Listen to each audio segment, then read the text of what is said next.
ഈ ലോക ജീവിതം ക്ഷണികമാണ്. മനുഷ്യന്റെ ആയുസ് ചാഞ്ഞു പോകുന്ന നിഴൽ പോലെയാകുന്നു എന്ന് ദൈവവചനം നമ്മെ ഓർമ്മിപ്പിക്കുന്നു. ക്ഷണഭങ്കുരമായ ഈ പരദേശ പ്രയാണം ദൈവിക ഉദ്ദേശം തിരിച്ചറിഞ്ഞ് തനിക്ക് ഹിതവും പ്രസാദവുമുള്ള ജീവിതം നയിച്ച് നിത്യതയ്ക്കായി ഒരുങ്ങുവാൻ ദൈവം നമുക്കായി അനുവദിച്ചിരിക്കുന്നു. തങ്ങളുടെ ജീവിതത്തിൽ കടന്നുവന്ന അപ്രതീക്ഷിത സംഭവ വികാസങ്ങളിൽ ദൈവിക പ്രത്യാശയും ദൈവാശ്രയവും കാത്തുസൂക്ഷിച്ച ഒരു കുടുംബത്തിന്റെ കഥ ദുബായ് ബദേൽ PYP അംഗങ്ങൾ നിങ്ങൾക്കായി അവതരിപ്പിക്കുന്നു. അന്യനും പരദേശിയും.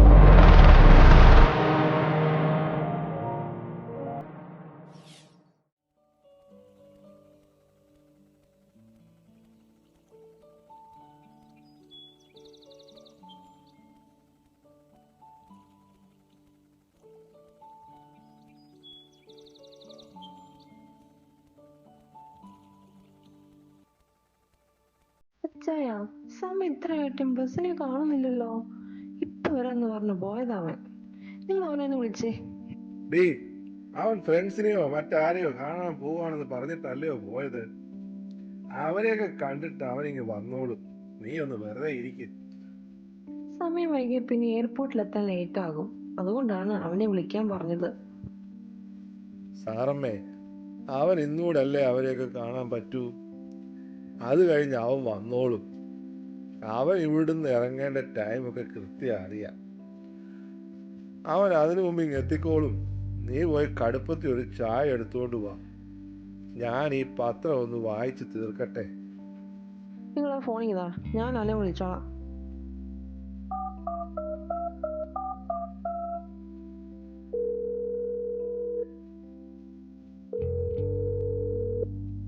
മോനെ, നീ എവിടെയാടാ? ഹലോ അമ്മേ, ഞാൻ എൻ്റെ വീട്ടിലോട്ട് വന്നുകൊണ്ടിരിക്കുക. അവനെ എത്തി, ഇപ്പൊ അങ്ങ് എത്തും. ഓക്കെ, എന്നാ നിങ്ങളുടെ ഫോൺ. വിളിച്ചിട്ട് എന്തായി? അവനിപ്പോൾ എത്തും. നമ്മുടെ കവലയിൽ തന്നെ ഉണ്ട്.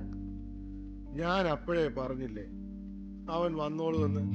നീ പോയി ഒരു ചായ എടുക്ക്. ആഹാ, മദ്യത്തിന് വില കുറഞ്ഞല്ലോ. എന്തായാലും കുടിയന്മാരെ ഈ പുതുവർഷത്തിലെങ്കിലും ഇവന്മാർ പരിഗണിച്ചു.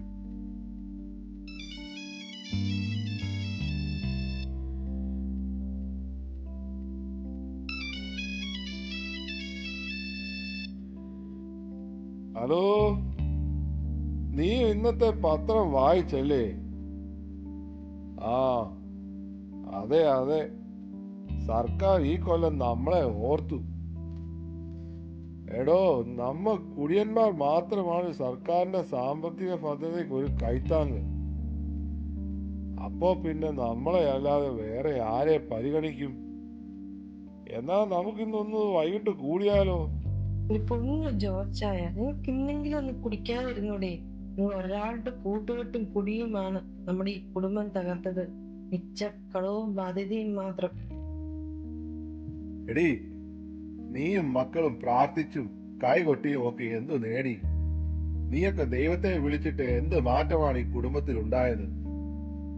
ഞങ്ങൾ ഈ ദൈവത്തെ വിളിച്ചുകൊണ്ടാണ് നമ്മുടെ മകൻ ദുബായിക്ക് പോകുന്നത്. ഞങ്ങളുടെ പ്രാർത്ഥന കേൾക്കുന്ന ദൈവം അവനൊരു ജോലിയും ശരിയാക്കി കൊടുക്കും. പിന്നെ നമ്മുടെ ചർച്ചിലെ സൗമ്യനച്ചാനാണ് ഇതിന്റെ എല്ലാ ഏർപ്പാടുകളും ചെയ്തത്. അച്ഛൻ തന്നെ അവൻ എയർപോർട്ടിലും കൊണ്ടുവിടും. അമ്മേ, സാധനങ്ങളൊക്കെ പാക്ക് ചെയ്തോ? ഇറങ്ങാൻ സമയമായി. അമലച്ചാൻ വിളിച്ചിരുന്നു, ഇപ്പൊ എത്തും.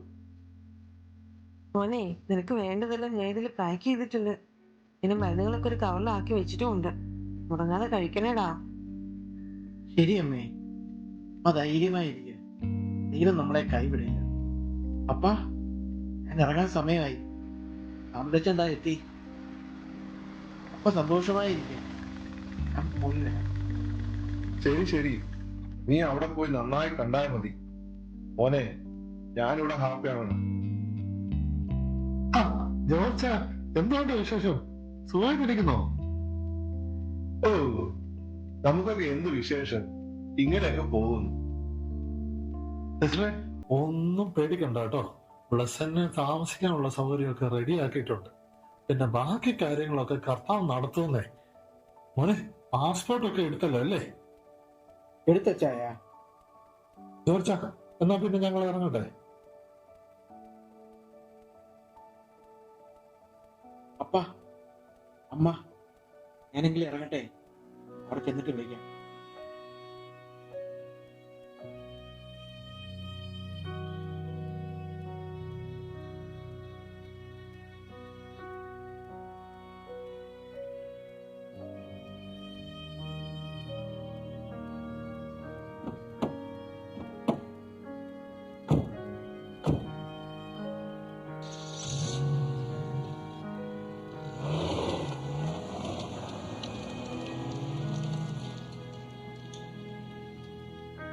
ഒരു നല്ല നാളേക്കായുള്ള പുത്തൻ പ്രതീക്ഷകളുമായി ബ്ലസൻ തന്റെ പ്രവാസ ജീവിതത്തിലേക്ക് യാത്രയാകുന്നു.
Hello?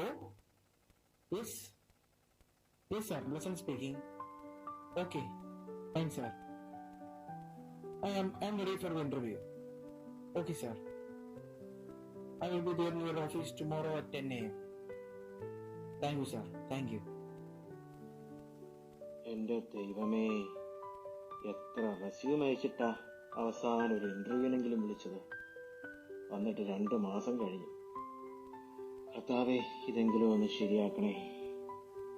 എന്തരടേ, നിന്റെ മുഖത്ത് ഒരു സന്തോഷമൊക്കെ കാണുന്നുണ്ടല്ലോ. വല്ല കോളം വന്നോ? കൂടുതലും സന്തോഷിക്കണ്ട കേട്ടോ. ഇവിടെ ചില പറ്റിക്കൽ റിക്രൂട്ടിംഗ് ഏജൻസിയൊക്കെ ഉണ്ട് കേട്ടോ. അതുകൊണ്ട് സൂക്ഷിച്ചും കണ്ടൊക്കെ നിന്നില്ലെങ്കിൽ നിന്റെ കയ്യിലെ പൈസയൊക്കെ പോകും കേട്ടാ. അയ്യോ ചേട്ടാ, ഇവിടെ ഉണ്ടോ അങ്ങനൊക്കെ? പിന്നെ നീ എന്തിനു വിചാരിച്ചു ഇവിടത്തെ പറ്റി? എന്റെ ചങ്ങായി, ഇതൊരു ചൂടായിരുന്നു. ഇതിലെന്താണ് ഇത്ര പുതുമ? ഞാൻ കുറെ വർഷമായല്ലോ ഈ ചൂട് കൊള്ളാൻ തുടങ്ങിയിട്ട്. അതെ അതെ, 4 വർഷം എന്ന് പറഞ്ഞു വന്നതാ.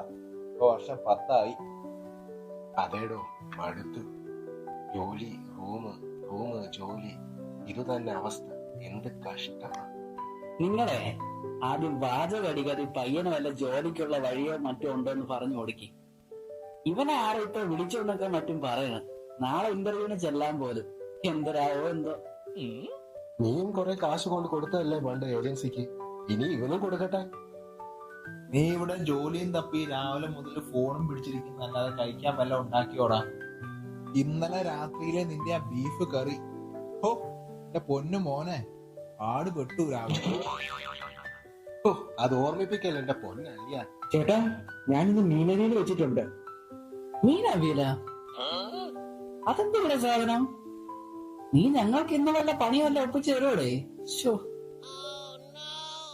എടാ മോനെ, നീ ഇവിടെ നിന്ന് കഴി തെളിഞ്ഞാ ഞാൻ നിനക്ക് ജോലി ഒപ്പിച്ചുതരാം. കരാമയിലില്ല, നമ്മുടെ അബ്ദുഖാന്റെ കഫറ്റീരിയയിൽ ഒരു വാക്കൻസി ഉണ്ട്. നിനക്ക് പറ്റിയ പണിയായിരിക്കും. ചേട്ടാ, അതിന് ഞാൻ പഠിച്ചത് ഹോട്ടൽ മാനേജ്മെന്റ് കോഴ്സ് അല്ല. ഞാൻ ബികോം ഗ്രാജുവേറ്റ് ആണ്. എന്റെ പൊന്നു മോനെ, ഇവിടെ MBA പഠിച്ച ഒരു ഹോട്ടലിൽ പാത്രം കഴിവും. അപ്പോഴാണ് നിന്റെ ഒരു ബികോം പൊക്കോണം അവിടുന്ന്. എടാ മോനെ, നീ ഇവിടെ ബികോം പിടിച്ചോണ്ടിരുന്നാലേ ഒരു ജോലി കിട്ടൂല കേട്ടാ. ആദ്യം കിട്ടുന്ന ജോലിക്ക് അങ്ങ് കേറണം. പിന്നെ അവിടെ നിന്ന് വച്ചടി കേറി പോണം. ലൈക്ക് എന്നെ പോലെ. ആഹാ, അല്ല ആരെ പോലെ? താനിവിടെ വന്നിട്ട് 10-12 വർഷമായില്ലേ? ഇപ്പോഴും ആ ഉണക്ക കമ്പനിയിൽ തന്നെ ഇരുന്ന് കുത്തിക്കൊണ്ടിരിക്കുവല്ലേ? എവിടെ വെച്ചടി കേറി? തന്റെ തള്ളിമറിക്കല് കാരണം ആ കസേരയുടെ കാലൊടിയാറായി. എടേ ഈ ശവത്തിൽ കുട്ടാകടേ. ഇനി രണ്ടും കൂടെ എന്റെ മണ്ടക്ക് കയറിക്കോ കേട്ടോ. ഡേ നിർത്ത്. നീ ചിരിക്കാറൊന്നും ആയിട്ടില്ല കേട്ടോ. അതാകുമ്പോഴേ എണ്ണം പറയും. നീ വലിയ പ്രാർത്ഥനക്കാരല്ലേ? ആദ്യം പോയി പ്രാർത്ഥിച്ച് വല്ല ജോലിയോ വല്ലതും കിട്ടുമെന്ന് നോക്ക് കേട്ടോ. എന്നിട്ട് മതിയേ. അവന്റെ ഒരു കിണി. അതേ ചേട്ടാ, ദൈവം എന്നെ കൈവിടില്ല. അതിലെനിക്ക് പൂർണ്ണ വിശ്വാസമുണ്ട്. എന്റെ അമ്മയുടെ പ്രാർത്ഥന ദൈവം കേൾക്കാതിരിക്കില്ല.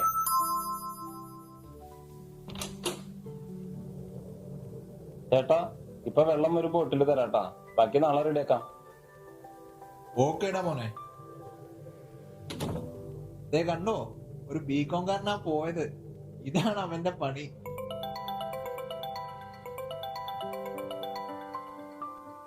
ഹലോ, ആരാ ഇത്? ഹലോ, ഇത് ബ്ലസൻ അല്ലേ? അതെ, ബ്ലസനാണ്. ഞാൻ കോശി. നാട്ടിലെ സാമുവലാണ് ബ്ലസന്റെ നമ്പർ തന്നെ. എന്താ, ജോലി വല്ലതും ശരിയായോ? ഇല്ല എങ്കിലേ, ഒന്നും ഇതുവരെ ശരിയായില്ല. ഓ, അത് ശരി. ഞാൻ കഴിഞ്ഞ 20 വർഷമായിട്ട് ഇവിടെ ദുബായിൽ ഒരു ബിസിനസ് ചെയ്യുന്നു. ആഹാ. സാമുവൽ എന്റെ ഒരു സുഹൃത്താണ്. അവൻ എനിക്ക് ബ്ലസന്റെ CV ഫോർവേഡ് ചെയ്ത് തന്നായിരുന്നു. ഓക്കെ സാറേ. ഞങ്ങളുടെ കമ്പനിയിൽ ഇപ്പോൾ ഒരു അക്കൗണ്ടന്റ് വേക്കൻസി ഉണ്ട്. ഓക്കെ. ഞാൻ നോക്കിയപ്പോൾ ബ്ലസൻ അതിന് ഓക്കെ ആണ്. ഓക്കെ. അതുകൊണ്ട് മറ്റു അസൗകര്യങ്ങളൊന്നും ഇല്ലെങ്കിൽ ബ്ലസൻ നാളെ തന്നെ വന്ന് HR-നെ കണ്ടോളൂ. ഓ, താങ്ക് യു സാർ. ഞാൻ അവിടെ പറഞ്ഞേക്കാം. Okay, thank you. ഞാൻ വരാം സാർ. ട്രെയിനിങ് കാര്യങ്ങളെല്ലാം അവിടെ അറേഞ്ച് ചെയ്യും. പിന്നെ ജോബ് ഓഫർ ഡീറ്റെയിൽസും എല്ലാം അവിടെ നിന്ന് കിട്ടും. Okay sir. ഞാൻ നാളെ ഒരു ബിസിനസ് ടൂറിന് ജർമ്മനിക്ക് പോവാണ്. സോ വന്നിട്ട് കാണാം. All the best. ഓ, താങ്ക് യു സാർ. കണ്ടോ ചേട്ടന്മാരെ, ദൈവം എന്റെ പ്രാർത്ഥന കേട്ട് എനിക്കൊരു വഴി ഒരുക്കി തന്നു. എനിക്കൊരു ജോലി റെഡിയായി. നാളെ തന്നെ ജോയിൻ ചെയ്യാൻ പറഞ്ഞിട്ടുണ്ട്. അത് ഒരു അക്കൗണ്ടന്റ് ആയിട്ട് തന്നെ. ഞാൻ ആഗ്രഹിച്ചത് തന്നെ ദൈവം എനിക്ക് ഒരുക്കി നൽകി. ഇവൻ എന്തിനു പെട്ടെന്നടേ ഒരു ജോലി കിട്ടിയത്? അതെ, നമ്മളൊക്കെ എത്ര അലഞ്ഞിട്ടാ ഒരു ജോലി ശരിയായത്. എന്നാ പിന്നെ വാ, കഴിച്ചിട്ട് കിടക്കാം. രാവിലെ പോകേണ്ടതാ. ഈ സന്തോഷ വാർത്ത വീട്ടിൽ വിളിച്ച് പറഞ്ഞേക്കാം. അമ്മ ഒരുപാട് പ്രാർത്ഥിച്ചതാ.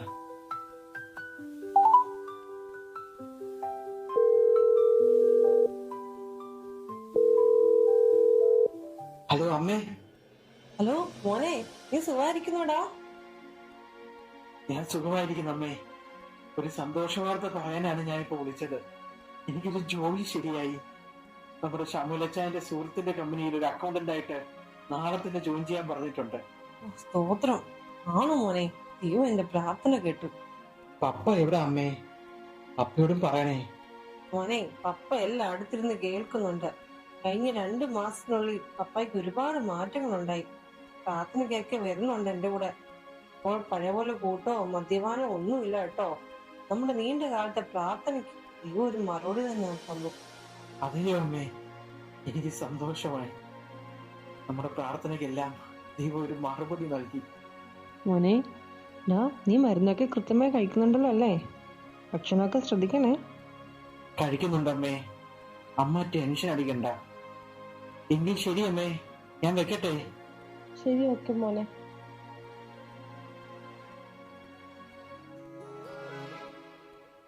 നന്ദി നന്ദി എൻ ദൈവമേ, നന്ദി എന്നേശുപരാ. നന്ദി നന്ദി എൻ ദൈവമേ, നന്ദി എന്നേശുപരാ. നീണ്ട 15 വർഷങ്ങളായി തുടർന്നുകൊണ്ടിരിക്കുന്ന ബ്ലസന്റെ പ്രവാസ ജീവിതം.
അലക്സി നിക്ക്, നമുക്ക് ഒരുമിച്ച് കാർ പാർക്കിങ്ങിലോട്ട് പോവാം.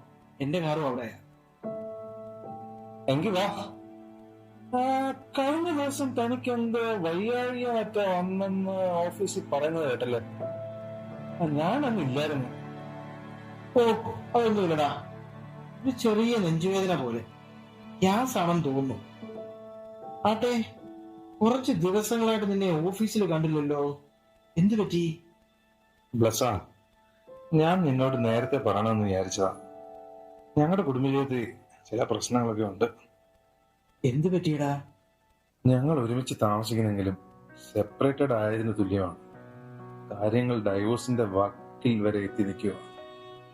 ഈ വിഷയങ്ങൾ വീട്ടുകാരോട് സംസാരിക്കാൻ ഞങ്ങൾ നാട്ടിൽ പോയതായിരുന്നു. പക്ഷേ ഒന്നിനും ഒരു പരിഹാരമായില്ല. അവളിപ്പോ നാട്ടിലാണ്, കുട്ടികളും അവിടെ കൂടാ. ഞാനിപ്പോ ഒറ്റപ്പെട്ട് നിൽക്കുക. ജീവിതം തന്നെ മടുത്തു. ഈ ജീവിതം തന്നെ അങ്ങ് അവസാനിപ്പിച്ചാലോ എന്ന് ആലോചിച്ചതാണ്. നീ എന്ത് മണ്ടത്തരമാണ് ഈ പറയുന്നത്? ഇതൊക്കെ നിങ്ങൾ രണ്ടുപേരും മനസ്സ് തുറന്ന് സംസാരിച്ചാൽ തീരാവുന്ന പ്രശ്നങ്ങളല്ലേ ഉള്ളൂ. ഇതിന് നീ ജീവിതം അവസാനിപ്പിക്കുക എന്നൊക്കെ പറഞ്ഞാലോ? എടാ, നമുക്ക് ദൈവം നൽകിയ ഈ ജീവിതം വളരെ വിലപ്പെട്ടതാണ്. അതൊരിക്കലും സ്വയം അവസാനിപ്പിക്കുന്നു എന്ന് നീ പറയരുത്. അല്ലടാ, എന്റെ മനസ്സിന്റെ വിഷമം കൊണ്ട് പറഞ്ഞു പോയാ. ഞാൻ നിന്നോട് പല സന്ദർഭങ്ങളിലും ദൈവവിശ്വാസത്തെയും പ്രാർത്ഥനയെയും കുറിച്ച് പറഞ്ഞിട്ടുണ്ട്. നീ അപ്പോഴൊക്കെ അതിൽ നിന്നും ഒഴിഞ്ഞു മാറുകയാണ് ചെയ്തത്. ഈ അവസരത്തിലെങ്കിലും നിന്നെ രക്ഷിക്കുവാനും നിന്റെ പ്രശ്നങ്ങൾ പരിഹരിക്കുവാനും ശക്തനായ ക്രിസ്തുവിനെ വിശ്വസിക്കുവാൻ നിനക്ക് സാധിക്കുമോ? നീ ദൈവത്തിൽ പൂർണ്ണമായി വിശ്വസിച്ചാൽ ദൈവം നിന്റെ അവസ്ഥകളെ മാറ്റും. നിന്റെ കുടുംബത്തിൽ സന്തോഷവും സമാധാനവും ദൈവം മടക്കി നൽകും. അതിന് നീ മാനസാന്തരപ്പെട്ട് യേശുവിനെ സ്വന്തം രക്ഷിതാവായി സ്വീകരിച്ചാൽ നിന്നെയും നിന്റെ കുടുംബത്തെയും ദൈവം രക്ഷിക്കും. അതേടാ, മുമ്പ് നീ പലവട്ടം പറഞ്ഞപ്പോഴും ഞാനത് നിഷേധിച്ചു. പക്ഷെ ഇപ്പോൾ എനിക്ക് നീ പറഞ്ഞ കാര്യങ്ങൾ ഉൾക്കൊള്ളാൻ സാധിക്കുന്നുണ്ട്. എന്റെ ജീവിതത്തിലെ കുറവുകൾ ഞാൻ മനസ്സിലാക്കും. ഞാൻ ഈ ദൈവത്തിന് മുൻപാകെ എന്നെ തന്നെ സമർപ്പിക്കും. നീ എനിക്ക് വേണ്ടി പ്രാർത്ഥിക്കണം. തീർച്ചയായും. അലക്സി, എനിക്ക് എന്തോ ഒരു അസ്വസ്ഥത പോലെ. എന്താടാ, നെഞ്ചിനകത്ത് വേദനയാണോ? അറിയില്ലടാ, ഗ്യാസ് ആണോ നെഞ്ചുവേദനയാണോ എന്ന് അറിയുന്നില്ല. അലക്സി, എന്നാ വാടാ, നമ്മൾ ഹോസ്പിറ്റലിൽ പോവാം. നീ കാറിൽ കയറ്, വാ.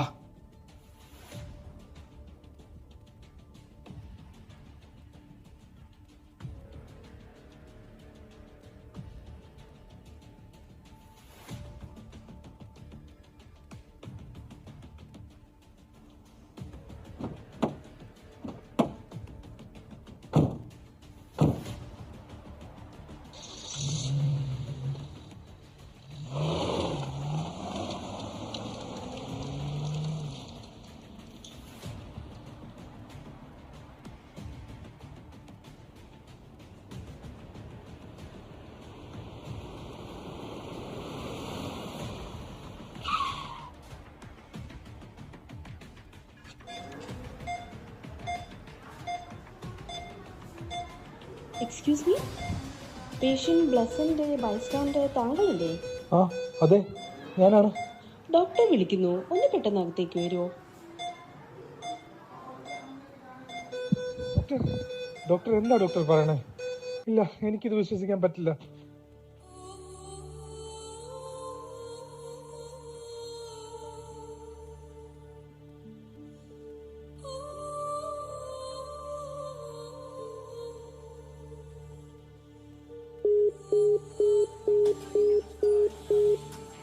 ഓ ദൈവമേ, കോശി സാറിന്റെ ലൈൻ ബിസി ആണല്ലോ. ഒന്നുകൂടെ വിളിക്കാം. Hello hello hello sir. Sir. ആ പറ അലക്സി, എന്താ വിളിച്ചത്? സാറേ ഒരു എമർജൻസി ഉണ്ട്. എന്ത് പറ്റി? സാറേ, നമ്മുടെ ബ്ലസ്സിന്. എന്ത് പറ്റി ബ്ലസ്സിനെ? സാർ, ഞങ്ങൾ രണ്ടുപേരും ഡ്യൂട്ടി കഴിഞ്ഞു ഓഫീസിൽ നിന്ന് തിരിച്ച് നടന്നു വരുമായിരുന്നു. പെട്ടെന്ന് ബ്ലസ്സിൻ കുഴഞ്ഞു വീണു. ഞാൻ ആസ്റ്റർ ഹോസ്പിറ്റലിൽ അവനെ എത്തിച്ചു. പക്ഷേ എന്ത് പറ്റി? ഇപ്പോൾ എങ്ങനെയുണ്ട്? താനൊന്ന് പറയടോ. സാർ, ബ്ലസൻ പോയി സാർ. ബ്ലസൻ നമ്മളെ വിട്ട് പോയി സാർ. കാർഡിയാക് അറസ്റ്റ് ആണെന്നാ ഡോക്ടർ പറഞ്ഞത്. ഓ എന്റെ ദൈവമേ.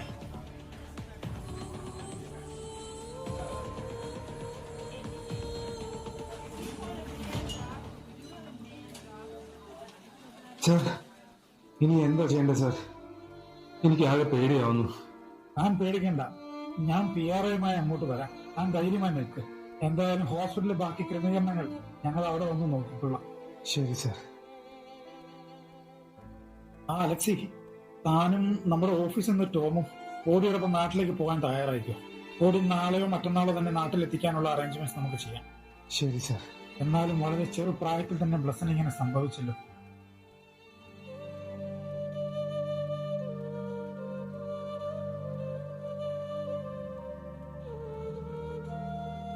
ജീവിതത്തിന്റെ പുതിയൊരധ്യായം കുറിച്ച പ്രവാസ മണ്ണിൽ നിന്ന് ഇഹലോകത്തിലെ പരദേശ പ്രയാണം പൂർത്തിയാക്കി തന്റെ പ്രിയപ്പെട്ടവരിലേക്ക് മടങ്ങിയെത്തുന്നു.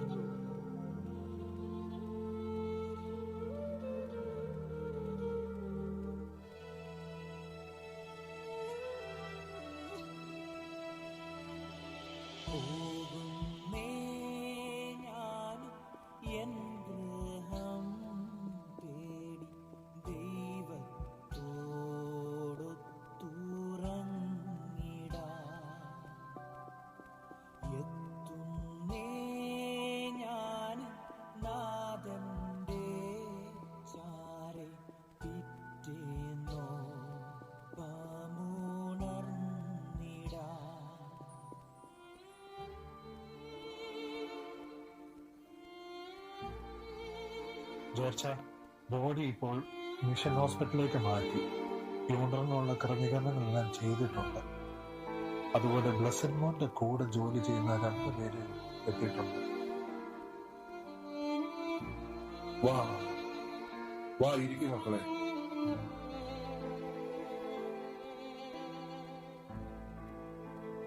താങ്കളെ ദൈവം നിങ്ങളെ ആശ്വസിക്കട്ടെ. ഈ വിവരം അറിഞ്ഞപ്പോഴേ ഞങ്ങളെല്ലാം തകർന്നിരിക്കുക. ബ്ലസൻ മോൻ ഞങ്ങളുടെ എല്ലാം. ബ്ലസിന്റെ വൈഫും മകളും അവന്റെ മോളും ഭാര്യയുമാണിത്. എന്നാലും ഈ പൊന്നു മക്കളെ പെട്ടെന്ന് അവൻ നമ്മളെയൊക്കെ വിട്ടുപോയല്ലോ. നിങ്ങൾ വിഷമിക്കാതെ.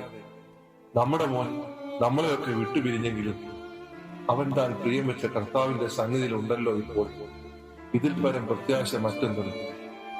അവനെക്കുറിച്ചുള്ള ദൈവത്തിന്റെ ഹിതം ഇതായിരിക്കാം.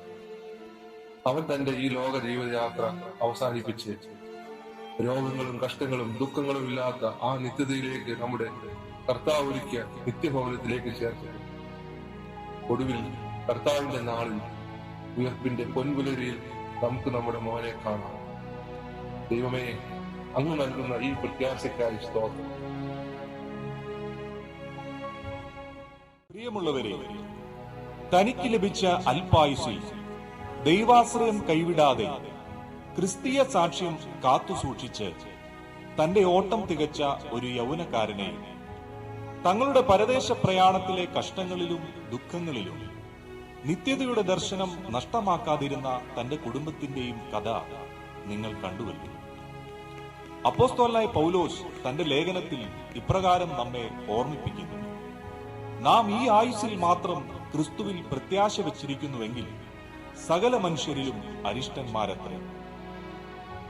ആകയാൽ ഈ ലോകത്തിൽ അന്യരും പരദേശികളുമായ നാം ദൈവം നമുക്കായി ഒരുക്കിയിരിക്കുന്ന നിത്യനാടിനെ നോക്കി നമ്മുടെ പ്രവാസകാലം ഭയത്തോടെ കഴിച്ചുകൊണ്ട് അന്ത്യത്തോളം വിശ്വസ്തദാസന്മാരായി തീരാൻ നമ്മെ സമർപ്പിക്കാം എന്ന പ്രാർത്ഥനയോടെ ഈ എളിയ ആവിഷ്കാരം ഇവിടെ പൂർണ്ണമാകുന്നു. ദൈവം നിങ്ങളെ ഏവരെയും ധാരാളമായി അനുഗ്രഹിക്കുമാറാകട്ടെ.